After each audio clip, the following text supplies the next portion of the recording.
Okay, so I just came back from Godzilla King of Monsters, and all I can say is, wow.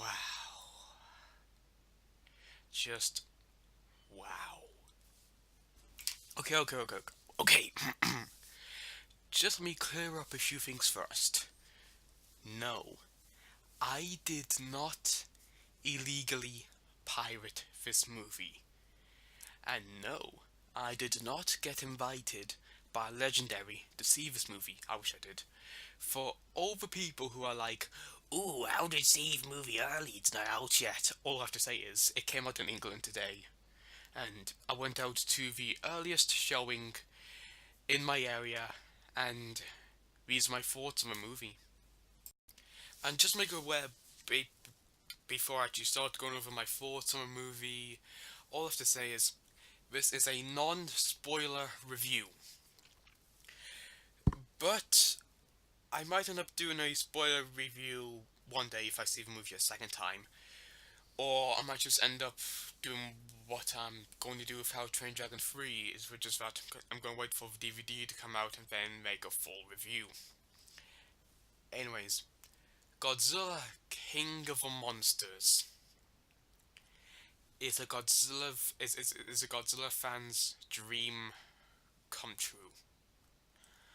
I have grown up with Godzilla myself, even though I have a very different history compared to most Godzilla fans, which I'll probably go over in a different video.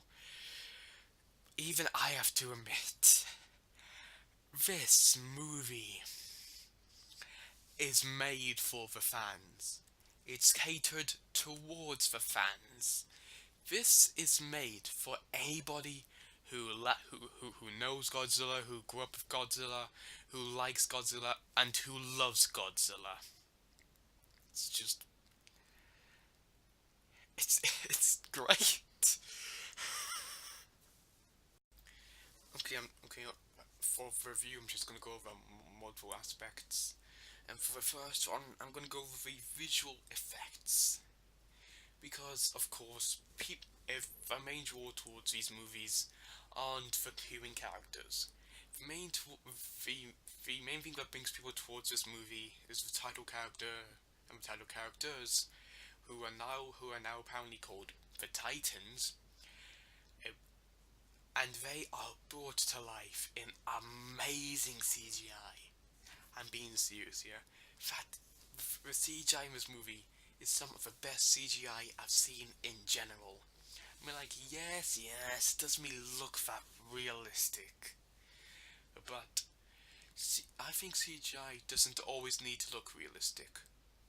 Like, if you're going for a certain style, like for example, for Ragnarok, the CGI in that is definitely not realistic, but the CGI is just generally pleasing to look at, and in this scenario, I'd say this is a blend of both. I mean, like, yes, it isn't that realistic, but hot damn, it looks good. It's very pleasing to look at.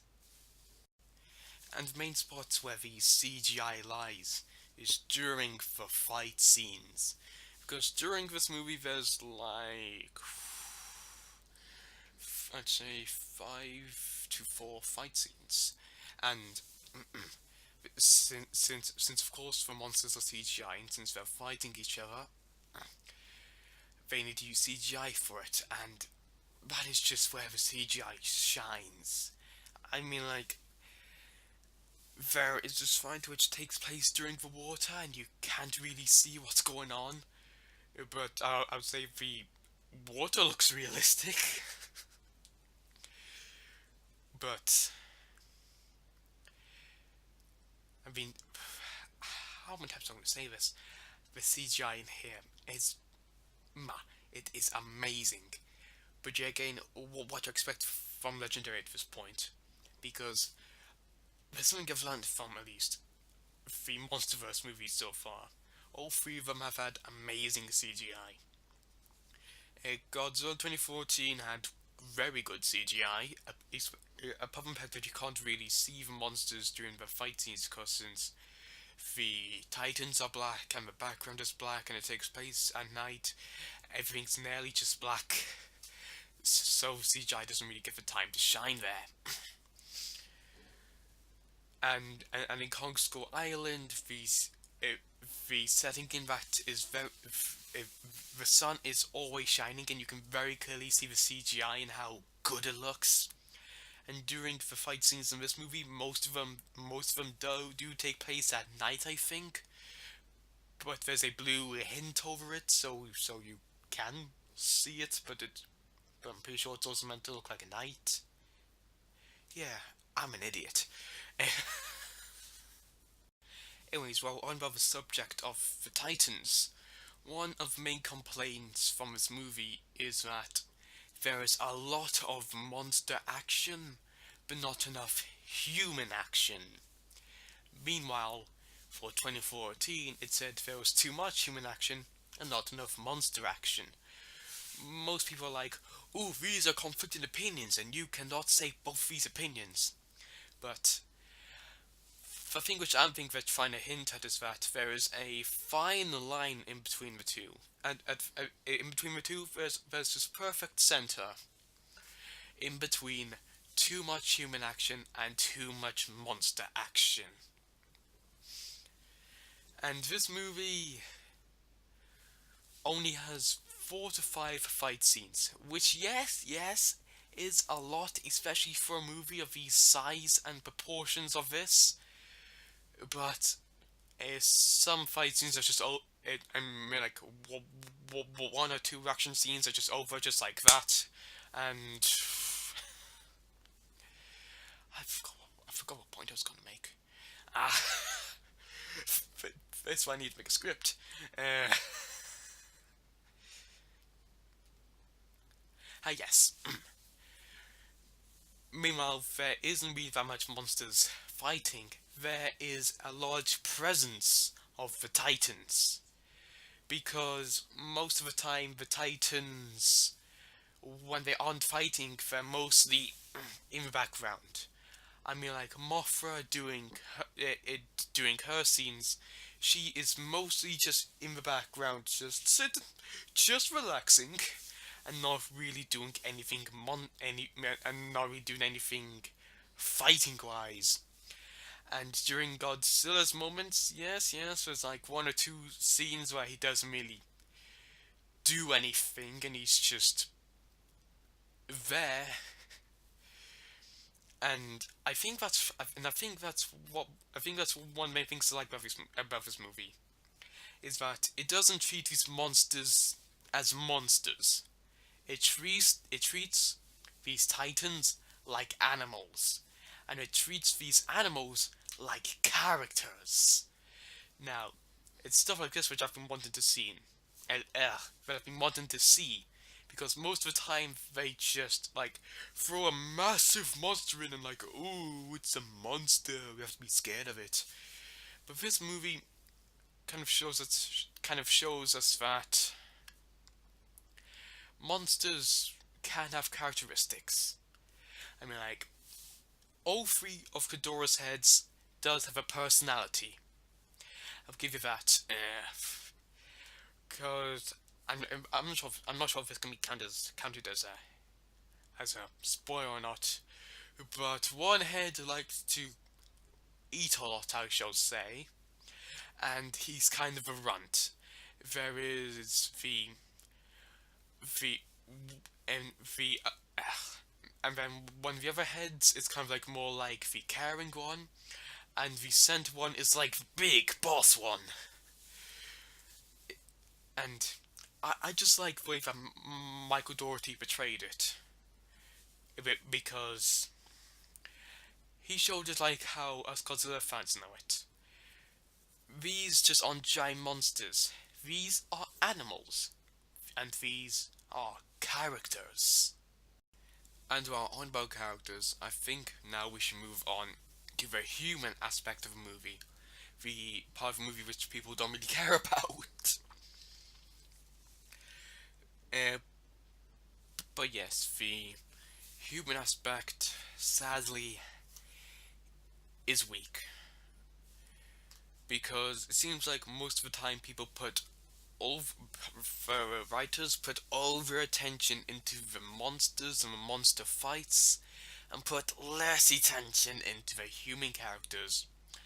Most of the time people are like that because they normally say, "Oh, it's a monster movie, who comes for the humans?" And I really wanted these human characters to stand out because from watching the trailers, I saw potential in these characters. I saw that these characters could be the first memorable Godzilla characters.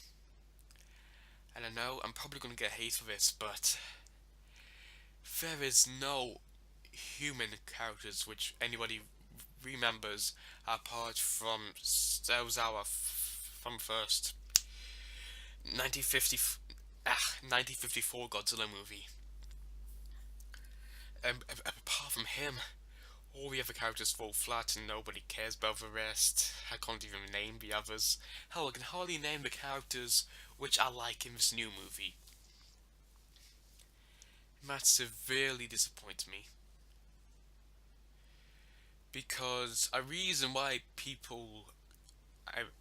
A main complaint for Godzilla 2014 was that, ooh, it kept on cutting away from the action, and we need more Godzilla. Those complaints happened in the first place because we didn't have interesting human characters. And now we have a lot of action, well, more than normal, and to keep people entertained, but it's the segments in between where the human characters lack and where you start to lose attention. But I will say, the characters in this movie are better than most. Cause at least in this one, at least in this one, they actually have motives. At least in this one, they actually have backstories, and that's why I think the Russells are the probably the best monster movie characters. As for monster movies, I don't mean by monster movies. I just mean like giant monster movies, kaiju-sized monsters. Cause I cannot, for the life of me, think of any others. And the human aspect isn't that weak. The human aspect doesn't totally ruin the movie.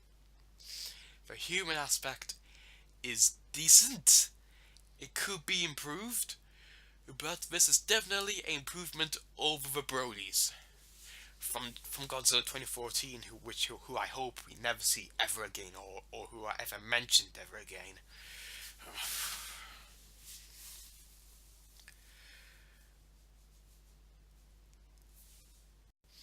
And aside from the human aspect from movies, there are a few little critiques and a few more problems I have with the movie. First off, there is.